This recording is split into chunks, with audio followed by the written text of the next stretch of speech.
bahwa antara makhluk hidup satu dengan makhluk hidup lain itu bagaimana? Ya, saling berhubungan, saling berkaitan. Itu pada hari ini kita akan belajar apa saja yang kita pelajari. Yang pertama, membaca teks dan mengamati gambar. Siswa dapat menganalisis hubungan antar makhluk hidup dalam rantai makanan pada suatu ekosistem dengan benar. Ya, jadi nanti aktivitas yang kita lakukan adalah yang pertama, kita akan membaca teks dan juga mengamati gambar. Nanti diharapkan kalian dapat satu, menganalisis hubungan antar makhluk hidup dalam rantai makanan. Apa itu rantai makanan? Akan kita pelajari nanti. Kemudian yang kedua, nanti diharapkan kalian dapat menganalisis hubungan antar makhluk hidup dalam jaring-jaring makanan. Jadi ada rantai makanan, ada jaring-jaring makanan. Kemudian nanti kalian juga akan membaca teks dan juga diskusi.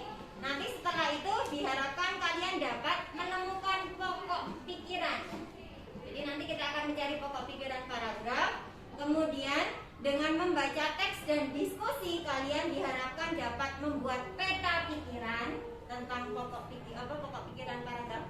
Kemudian yang terakhir, dengan membaca teks dan mengamati gambar, nanti kita akan bersama-sama membuat suatu karya. Karya apakah itu? Nanti bebas, kalian bebas sesuai minat kalian. Kalian boleh membuat poster, boleh membuat cerita, boleh membuat infografis berupa gambar. Nanti bebas sesuai dengan minat kalian.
Beda. Ya, kemarin kita sudah mempelajari bahwa kita itu diciptakan semuanya berbeda-beda. Warna kulitnya beda, ciri fisiknya beda, begitu pula dengan kemampuan. Halo. Mbak Amira, duduknya. Ya. Jadi kita memiliki kemampuan yang berbeda-beda dalam satu kelompok. Kemudian apa manfaat yang kita peroleh dari kemampuan kalian yang berbeda-beda itu? Kira-kira apa nanti yang kalian peroleh? Apa? Misalnya satu kelompok itu ada yang mungkin pintar, ada yang tulisannya bagus, ada yang pintar gambar, ada yang pintar. Ya, itu banyak sekali kemampuan yang dimiliki oleh teman-teman kalian. Nanti manfaatnya apa ketika kalian berdiskusi? Apa? Dapat saling berbagi. Jadi nanti silakan yang merasa bisa nanti dapat berbagi ke temannya. Ya, istilah lainnya adalah tutor sebaya. Jadi nanti yang merasa bisa kalian berbagi dengan temannya. Apakah ilmu ketika kita bagi itu akan berkurang? Tidak. Ilmu itu justru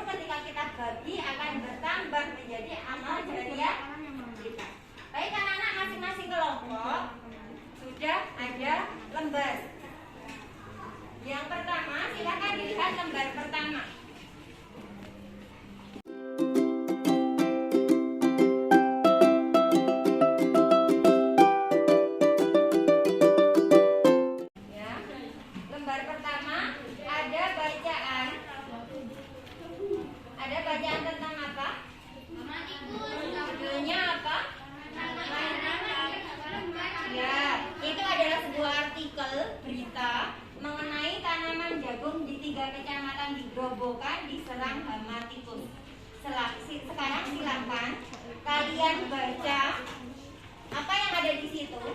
Kemudian diskusikan sesuai dengan yang ada di layar kalian ini. Yang pertama, buatlah 3 pertanyaan terkait dengan bacaan menggunakan kata tanya 5W1H. Masih ingat 5W1H? W, what itu apa? Apa. Kemudian when, kapan. Where, di mana. Kemudian who, siapa.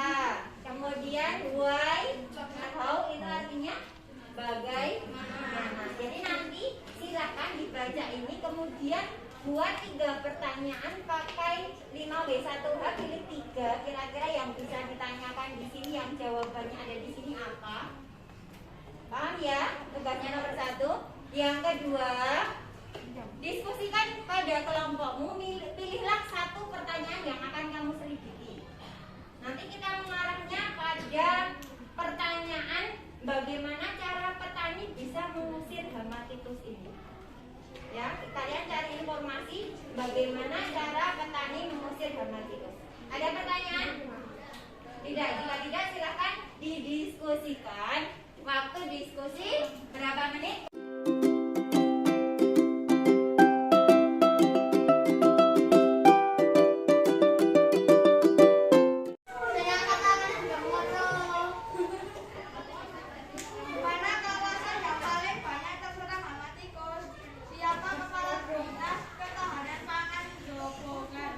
Bagaimana cara untuk mengusir hama tikus? Hipotesis. Hama tikus mengalami penurunan karena akan dibuat tumbuh.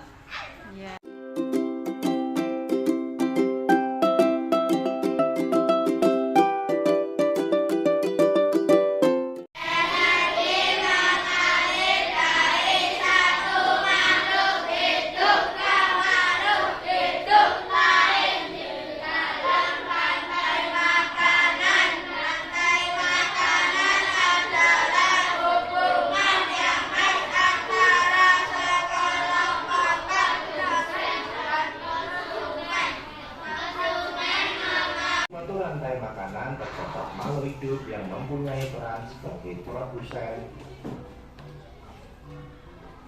konsumen, dan sebagai dekomposer atau pengurai. Mari kita simak gambar berikut ini. Contoh rantai makanan pada gambar berikut ini terdiri dari rumput, ilalang, katak, ulat, elang, dan juga pengurai.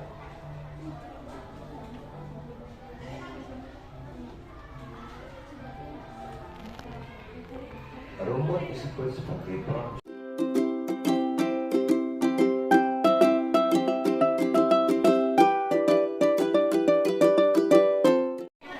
Ada pertanyaan?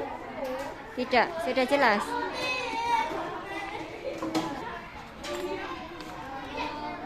Ada yang mau ditanyakan? Sudah jelas?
Selanjutnya, saya akan menyampaikan refleksi saya selaku CGP setelah melaksanakan pembelajaran berdiferensiasi yang terintegrasi dengan pembelajaran sosial emosional.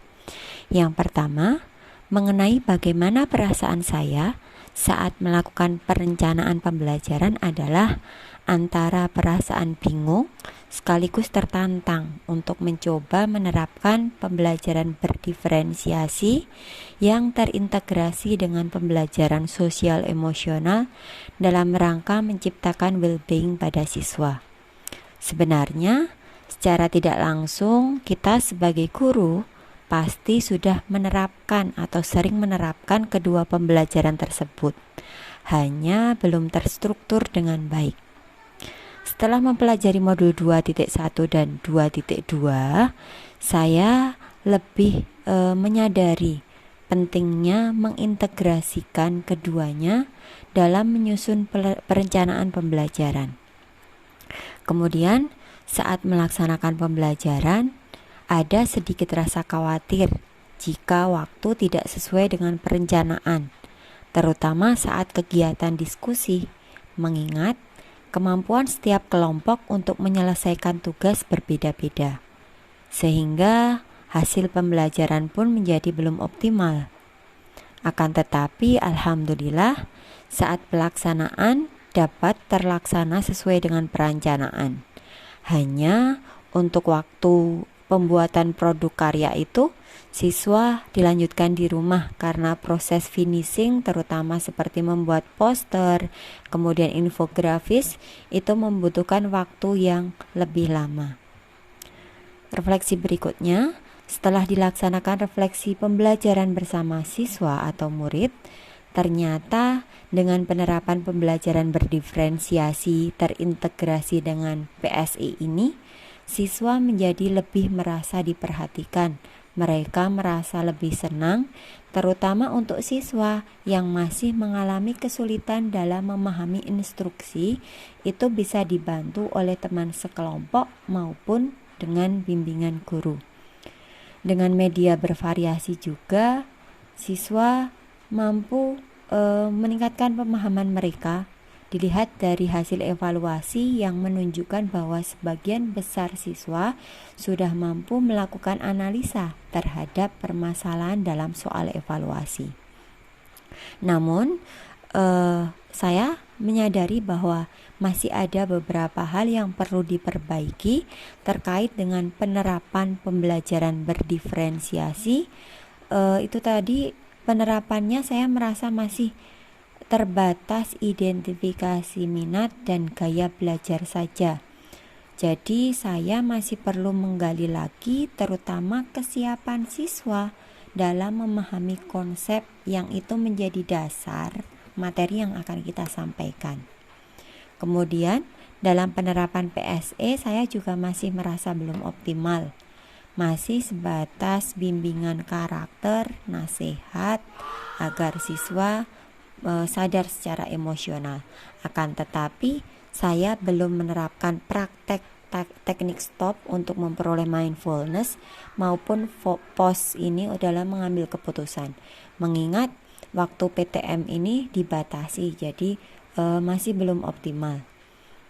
Yang berikutnya, selain tadi, saya merasa bahwa lembar tugas siswa, lembar tugas murid diskusi itu yang saya sampaikan ke anak itu keduanya masih berupa teks semua. Jadi mungkin saya merasa itu nanti ternyata kalau mungkin kemarin saya variasi untuk satu teks bacaan, yang satu mungkin gambar, kemudian siswa mengurutkan sesuai dengan rantai makanan atau jaring-jaring makanan, mungkin akan bisa lebih menarik bagi siswa.